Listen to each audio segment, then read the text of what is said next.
Thank you. Good morning and welcome to today's meeting. It is 9:33 a.m. and I'd like to officially open today's meeting and acknowledge traditional owners and pay respects to elders past and present on the land in which today's meeting is being held. We have no apologies for today's meeting and no members on leave of absence. The members for today's meeting, starting from my right, are Councillor Nicole Wolfe, Councillor Ashley Wallace, John Symes, Specialist Member, Deputy Presiding Member Leo Donoghue, and my name is Francesca Lefanti, Presiding Member. The minutes for this DAP meeting and other DAP meetings are available on the website. Members, can I have a show of hands who have duly considered all matters before you in relation to Part B on the agenda? That is unanimous for the minute taker. Members, are there any disclosures of interest for Part B? That is nil for the minute taker. We will now move straight to the item, and the item is 3.1, 616 Beaufort Street in Perth. We have three presentations followed by officers from the City of Vincent. Sorry, two presentations followed by officers from the City of Vincent. First is Mr. Travis Simon. Mr. Travis, great. Thank you. If you would like to present, you'll need to present up here.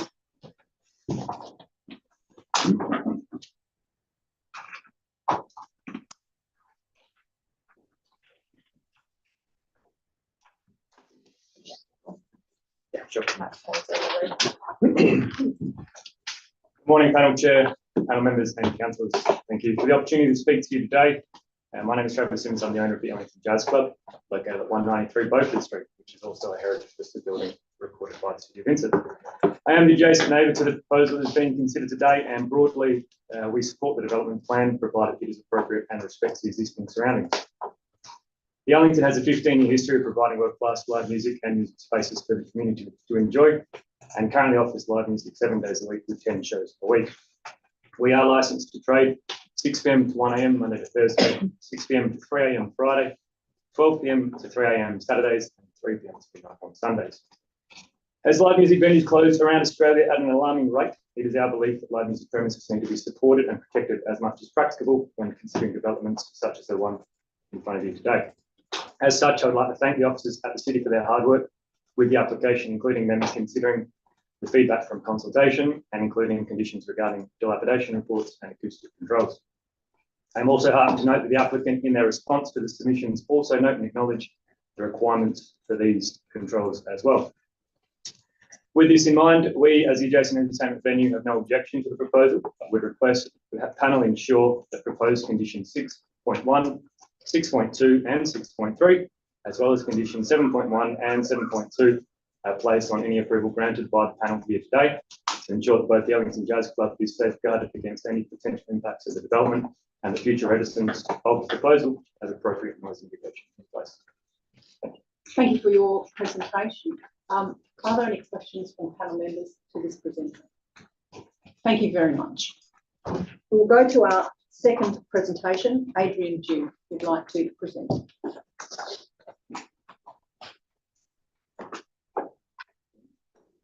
Good morning, panel. Adrian Dew with Lateral Planning, being the applicant for the proposed mixed-use development at 195 Beaufort Street, Perth.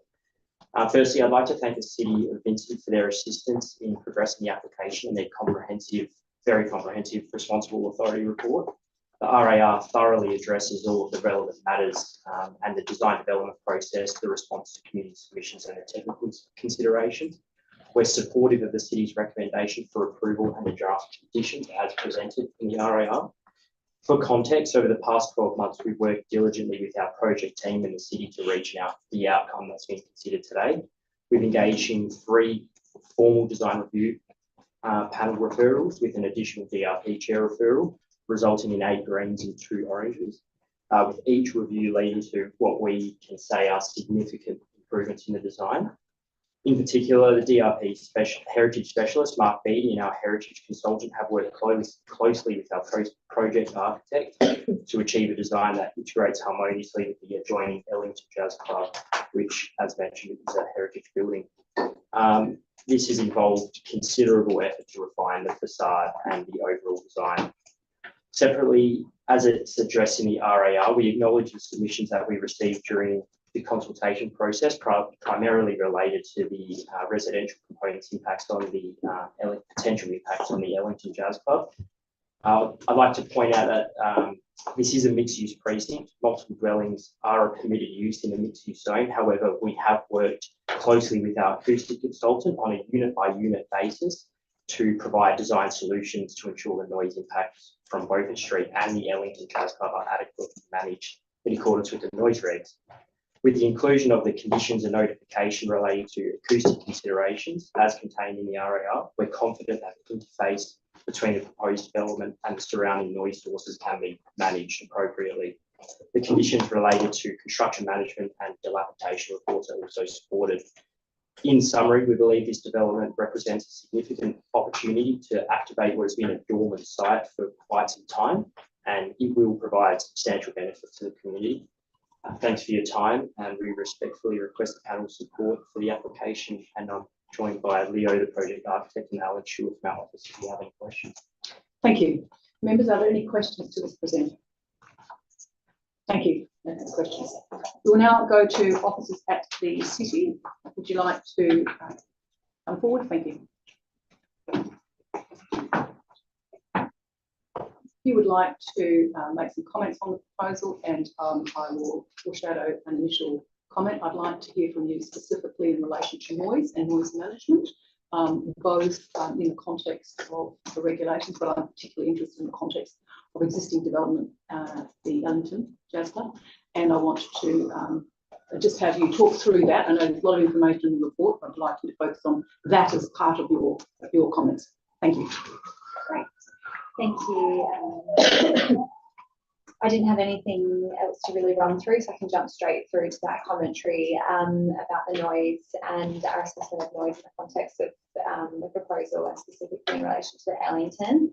So we've gone through quite a significant process in that assessment with the applicant.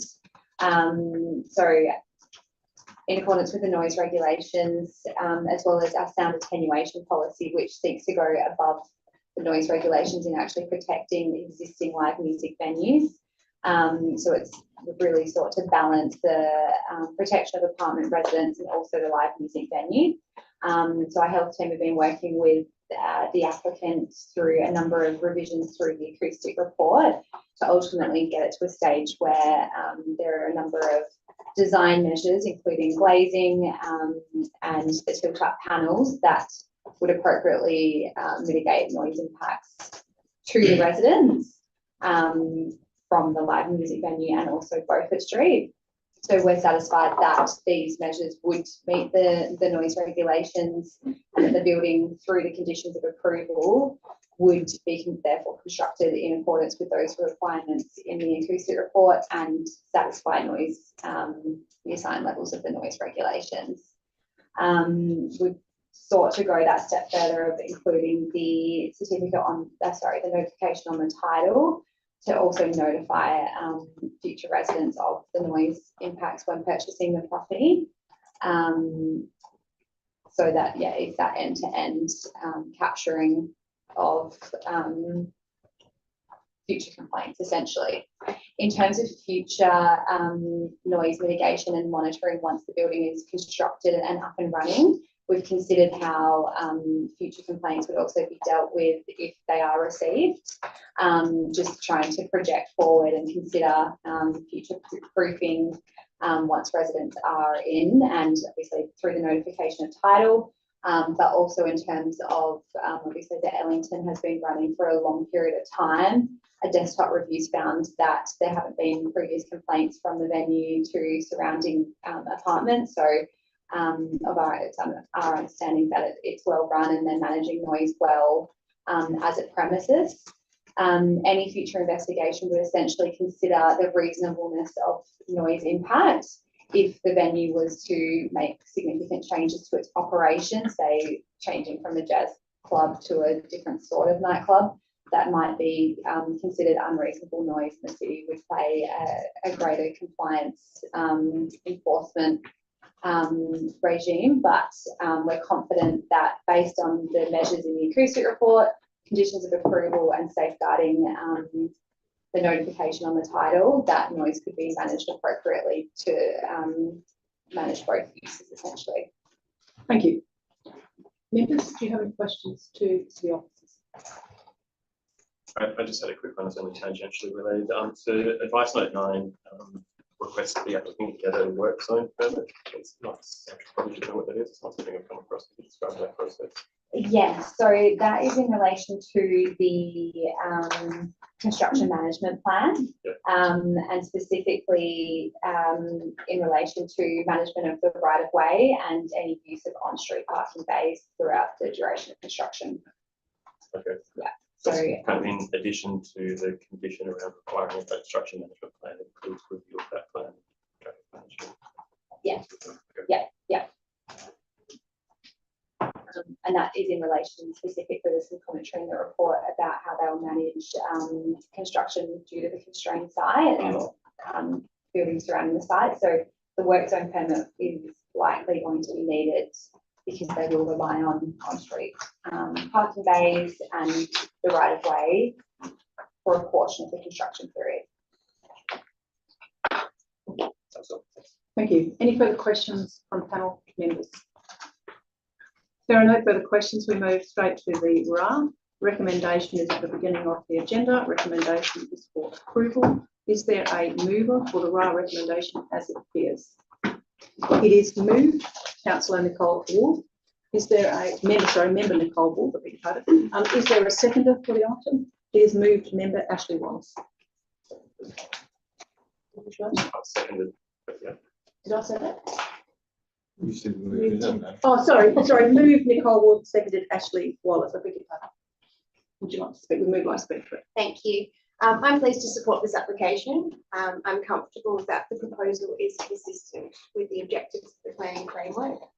I think that the development is suitable for the location, being an inner city area close to public transport and near an incredibly wide range of amenities. It does offer housing diversity, and as we heard this morning, activation of a site that has been dormant for 2 decades. And in that context will also help to discourage antisocial behaviour in the area. There are certainly questions here about the impact of the heritage building to the south and the impact of the operations on the Ellington on residents. But I'm very pleased to see a way forward on this via the conditions, particularly those around the dilapidation report and acoustic controls. So I think what we have here is a really good example of where a number of parties have worked very well together through the process to result in an improved outcome. The city's been really responsive to community feedback.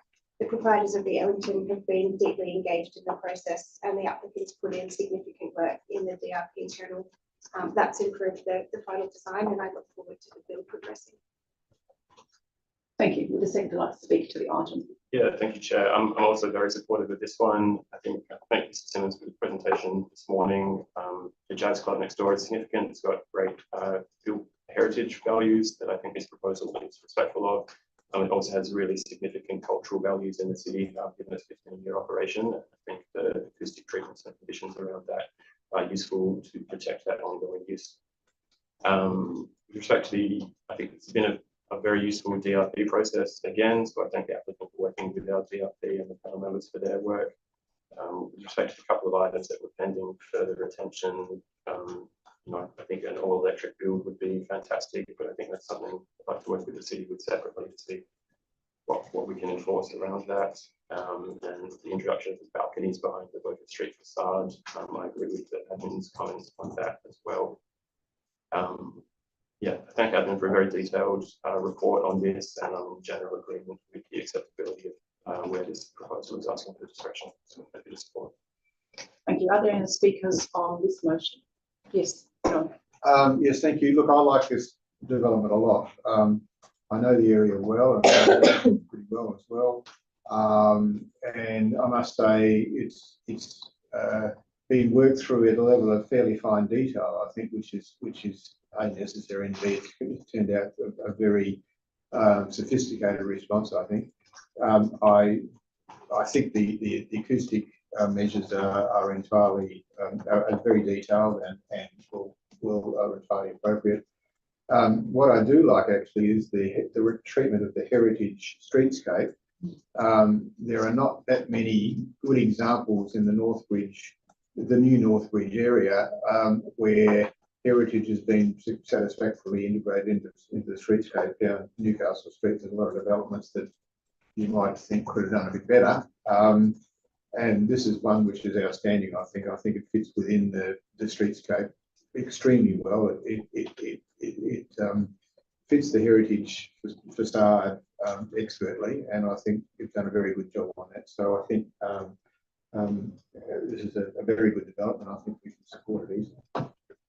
Thank you. Are there any other speakers on this? Yes. Look, I'll be brief and say that I agree with the fellow panel members' comments. I think this is a really nice development, and I think that all the reasons that have been stated, it should be supported. I would commend the applicant and the council and their elected hub for working together to produce a really good product. And it'd be nice to see this vacant site, which has been there, as you say, forever, developed in this manner. So I'm very happy with this application. We'll be fully supporting it.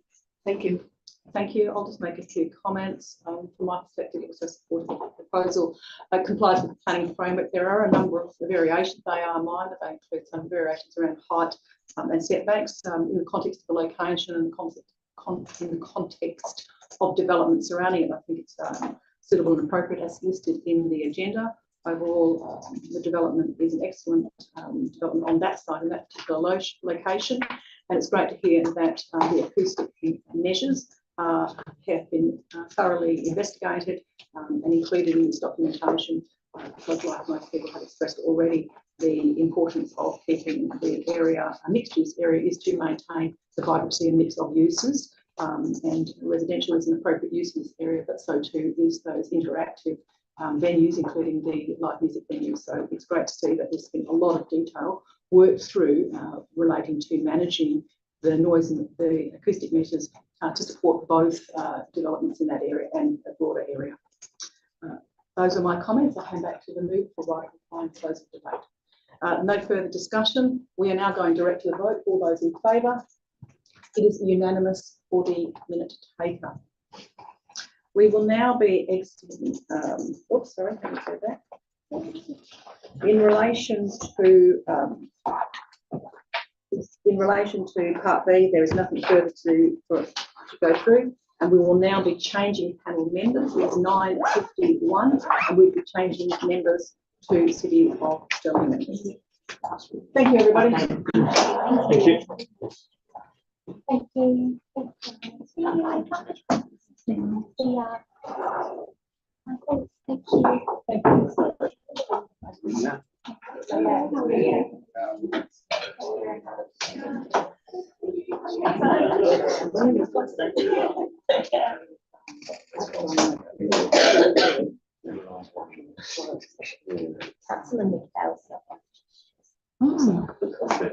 I'll get that.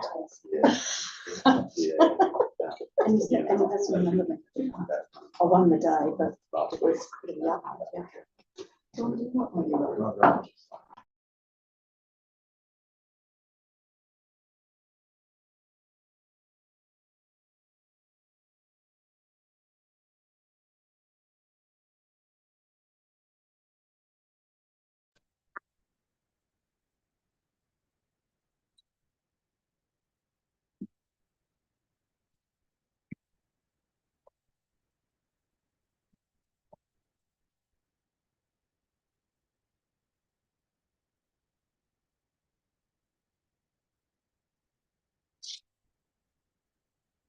Can't hear anything. Why can't I hear?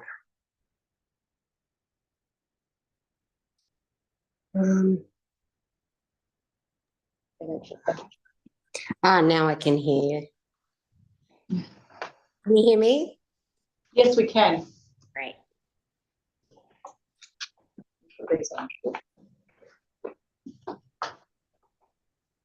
Okay.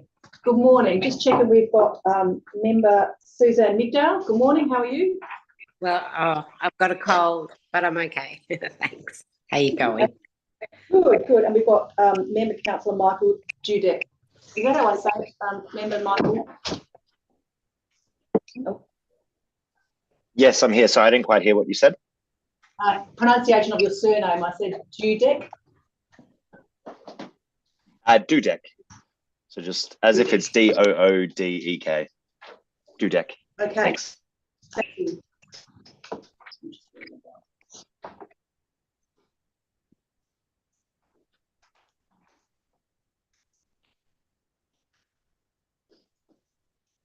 Thank you. It is now 9:54 a.m. and we will be proceeding with part C of the agenda. Could I get a show of hands that members have duly considered all matters on today's agenda part C? That is unanimous for the minute taker.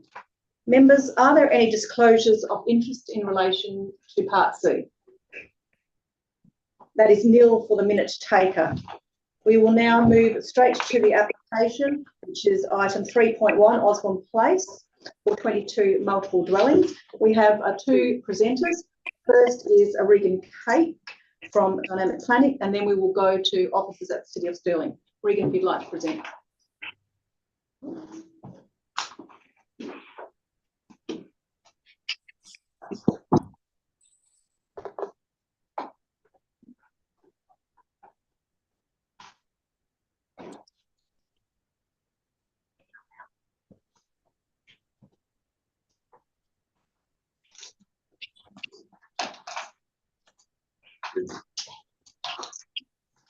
Good morning, panel members and city officers. Thanks for the opportunity to speak in support of the development at 8 Osborne Place in Stirling. Just an FYI, I've got Mr. Blair from Locus Development Group, who's obviously the developer behind the project, so you can also assist in responding to questions if there are any on the developer front.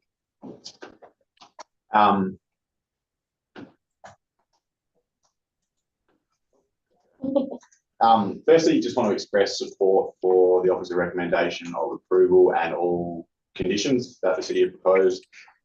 We thank the city for their, I guess, cooperation throughout the assessment process, and feel we work quite well with them in working through some of the variations and concerns that they had through the assessment process. And I feel like we've got to a design outcome that is really quite good for the site and responds to a specific site context, which I'll touch on briefly now.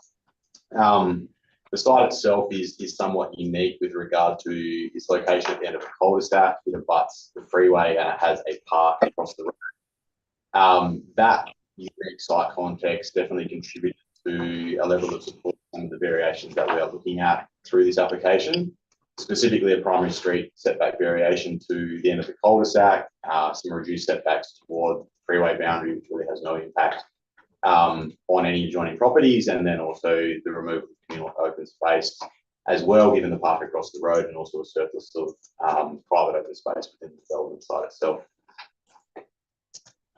The development itself obviously is 22 multiple dwellings. It's a hybrid type development outcome with a limited amount of plot ratio overlap between dwellings. This hybrid type development effectively enables a feasible development outcome to occur in the area and on the site. Unfortunately, the traditional apartment type development just doesn't work. It doesn't stack up with the construction prices and sale price that you actually get in this area. So the city were quite proactive in working with us in the early stages to make sure we were able to fit into a multiple dwelling land use classification and also deliver a product that is likely to be able to be constructed, with obviously the framework sort of speaking to a multi-storey traditional apartment type development outcome. It's also important to note that the design itself was praised extensively by the city's DRP with support right through the process, which is great. The planning framework I'll just touch on briefly. It's in the Stirling City Centre Structure Plan, located in the Northern Precinct LDP, which essentially specifies that the RCOs don't apply, and just the provisions of the LDP are what needs to be referred to. As I sort of touched on, the planning framework is quite aspirational with what you see there as far as typical sort of built form outcomes that the LDP points to.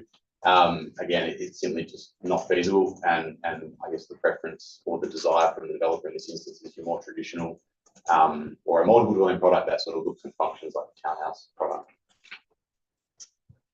Again, the planning framework's been addressed comprehensively within the city's responsible authority report, so I won't touch on any specific detail there, just to sort of mention that some of the key areas of discretion relate to setbacks, primary street setback, lot boundary setback, and some of the communal open space stuff. Support in that regard sort of comes from the fact that the built form product that we're proposing is much less impactful than on the adjoining properties than what a deemed comply outcome would be, which is sort of shown in that graphic on the slide in front of you. Just wrapping up again, want to reiterate our support for the Office's recommendation of approval, and ultimately we think this development is quite a high quality, medium density infill project in a precinct that has really been stagnant for quite some time, despite a planning framework in there that allows for redevelopment. So I think this will assist in moving forward development in the precinct and encouraging more infill development into the future, which we would obviously be very supportive of. Thank you. Obviously happy to respond to any questions as you have them. Thank you. Members, do you have any questions at this juncture to this presenter? Just with regard to noise rising from the freeway, the previous application talked about construction methods that might reduce that up. Is anything like that being incorporated into this development? Yeah, we've done an acoustic report. The findings of that, the noise wall that's already been constructed along the freeway does assist in alleviating a lot of that concern, and the levels are sort of a little bit different to I guess, assist that outcome. But there are some additional construction standards that will apply through the building permit process, more glazing, thickness of walls, all that sort of stuff. So we've certainly looked at it, acknowledged it, and that'll be incorporated to the building permit process. Any other questions? I have one question to you. It's the same question I have to the city officers. My question is use classification. Under the planning framework, a townhouse or a group dwelling, I should say, is not permitted. I know this is all covered off in the report, and this proposal is for for multiple dwellings, obviously in a form that looks like group dwellings. My comment or my question to both of you is I'm interested in both the classification, given the small amount of overlap that's being attributed to a use class that is multiple dwellings, when the majority of the form and scale looks to be group dwellings, which are essentially not permitted. So I'm interested about your comments on that. I have exactly the same comments to the city, because it's an interesting one that starts to attempt to define where the difference lies. And at first, I couldn't even find it. Yeah. So that's why I'm interested in that approach. And I've got exactly the same question, but in a slightly different perspective to city officers, because it seems absolutely tiny to justify a use classification of multiple dwellings. Yeah, and look, that was the subject of extensive sort of pre-lodgement discussion with the city. We were upfront to them initially saying, look, apartment development just doesn't work on this site, but we want to basically contribute to an infill development that is of a high quality in the precinct. And we were pretty clear in examining the definitions of both group dwelling and multiple dwellings under the R codes. And group dwellings is quite clear in that wherever you've got any sort of overlap, it really can't apply in reading the, I guess, definition word for word. And then multiple dwellings is quite clear in that it doesn't actually specify an extent of plot ratio overlap to comply with that definition. So I guess by virtue of it excluding itself from the group dwelling definition and including some level of plot ratio overlap, it fell into the multiple dwelling land use classification. That was discussed with the city, agreed, and obviously the approach has marched on to where we are today. And while it's not necessarily hugely relevant to the assessment of this proposal, but our understanding is that the city is also looking at modifying the framework in the short term to sort of peel it back to a more residential R50, R60 type medium density precinct, because apartments just don't work essentially.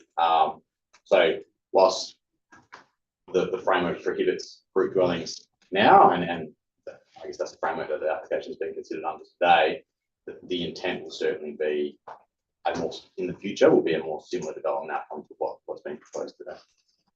Thank you. Any other questions to this presenter? No further questions. Thank you. We go to city officers. City officers who would like to present, and if you could also make comment in relation to use classification. And I'm essentially interested because I'm interested in understanding the city's approach to what is quite a minor overlap in plot ratio or floor space resulting in classification of multiple dwelling. And that's of interest to me, moving both on this application and forward to understand how you're approaching a multiple dwelling classification. Thank you. Over to the city officers. Good morning, panel members. So we've got application for 22 multiple dwellings the sites in the Stirling City Centre Activity Centre. So I guess some of those key issues that we've identified, and I'll come to the specific question as well part of this. The land use, which I think I'll address at the end, how that was classified. Obviously note that there is some discretion through the local development plan that applies to the site. We've detailed that assessment in our attachment. We're satisfied that it makes the objectives of the local development plan and the relevant objectives for each provision. So we're sort of happy to support where there's discretion proposed. As well that there's some discretion where the provision on-site visitor parking, but so you've outlined through the report, we're sort of satisfied that the street can accommodate the shortfall.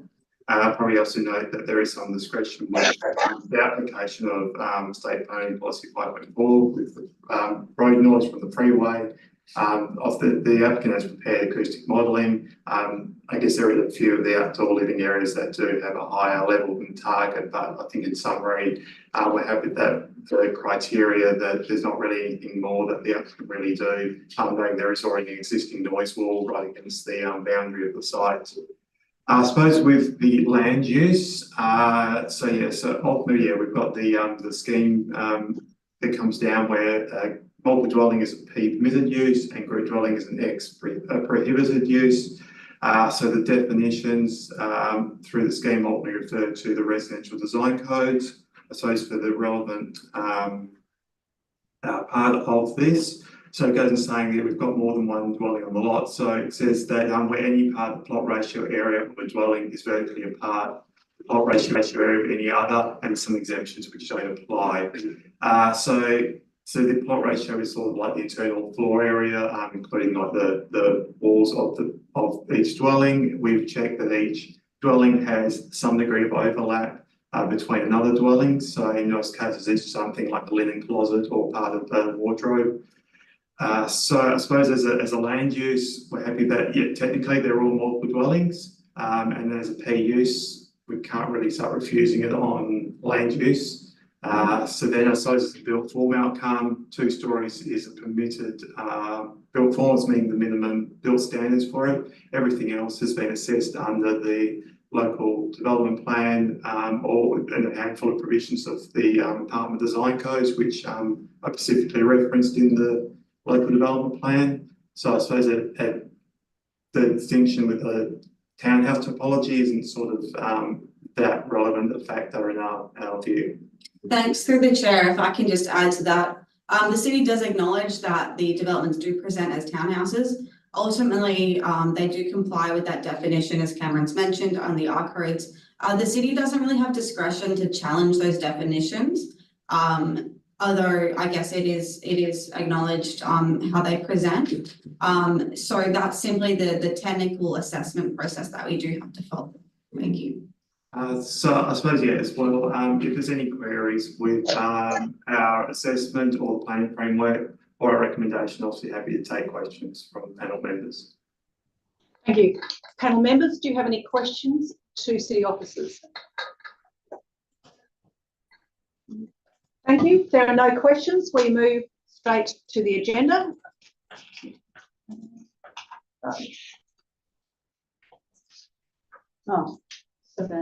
Oh, sorry, Suzanne, I beg your pardon. Would you like to ask questions? No question. Just happy to move the recommendation. Thank you. It has been moved. Suzanne Lickdale, is there a seconder for the RA recommendation? It is seconded, Michael Dudak. With the mover like to speak? No, I'll reserve, thanks. Thank you. Would the seconder like to speak to the item? No, it looks good, all acceptable to me, so nothing further. Thank you. Any other speakers on the item? Yes, Leo. Look, I have to say that it did take me a little bit of time to locate that very small area that tipped it over to multiple dwellings. I was going to query the issue about why it hadn't gone higher, but I do understand the problems being faced with the construction industry and increasing prices. I think it's nicely designed development, and it's located next to the freeway, but obviously you've got positives in terms of the park over the road, and it's a cul-de-sac. You've got a noise wall, and you will be addressing noise issues in construction. So I'm happy to support this. Thank you. Thank you. Any other speakers? Yes, Johnson. Yeah, this is interesting. Look, it is entirely the case that apartments are not viable here and have not been for a long time and probably will not be for a long time. Also, this is an important building form of which, in my view, we don't get nearly enough in the metropolitan area. So this is an important example of what's been called the missing middle. And I think that it's it's affordable. B, it's easy to build. You get a range of builders that can build it. You've got very much greater market acceptance than apartments have across the board, and there's plenty of evidence of that. So it's a bit baffling to me as to why the planning framework would not easily allow this. These are clearly a group dwelling development. That's been fudged around to make it a multiple dwellings. It's a bit silly to me. What it means, what it indicates, is that the planning framework really needs to maybe have in some of these areas where there's what you might call some ambitious aims from a planning point of view. Sometimes they're just not reasonable. They just as things that are not going to be achieved at any time in any sort of foreseeable future. So I think the issue was as much with the planning framework as anything else. I think the development itself is a very good one. It makes sense in this area. It's been well designed and so on. So I think it can be approved easily. It would be a lot easier for everyone if it would be allowed to be group dwellings and be done with it, because that would allow much more flexibility in the design and probably have a marginally better design. In the event, this is what it is. It's approvable, and I think we should approve it. Thank you. I'll make a few comments on this proposal. From my perspective, we've had a discussion around the use classification. The proposal is consistent with the planning framework, albeit an unusual arrangement. However, that in itself has created an appropriate development site. The acoustic measures are good to see that they're being dealt with, given its location adjoining the freeway and other transport nodes, transport roads. Suitable, the development form is also suitable. I would concur with the comments that it's important to get a mix of building form and housing types within the area. Overall, I think it's appropriate in the context. The minor variations are also supported in the context of its location and the information provided in the RAF. I have no further comments. With the mover, I'd like a right of reply. Thank you, Chair. Just to say that I concur with all panel members and I support city officers for supporting such development and working with the applicant in this instance to recognise, as panel member Symes spoke of, the missing middle. We need more of the same. We need this type of development. There's no way around it. We need to vary price points. We need to cater for people getting in the market, upsizes, downsizes, and this is how we're going to do it and make it doable to building companies. So very happy to support this today and hope to see more like it. Thank you. Thank you. Right of reply has been had. We are now going to the vote. All those in favour?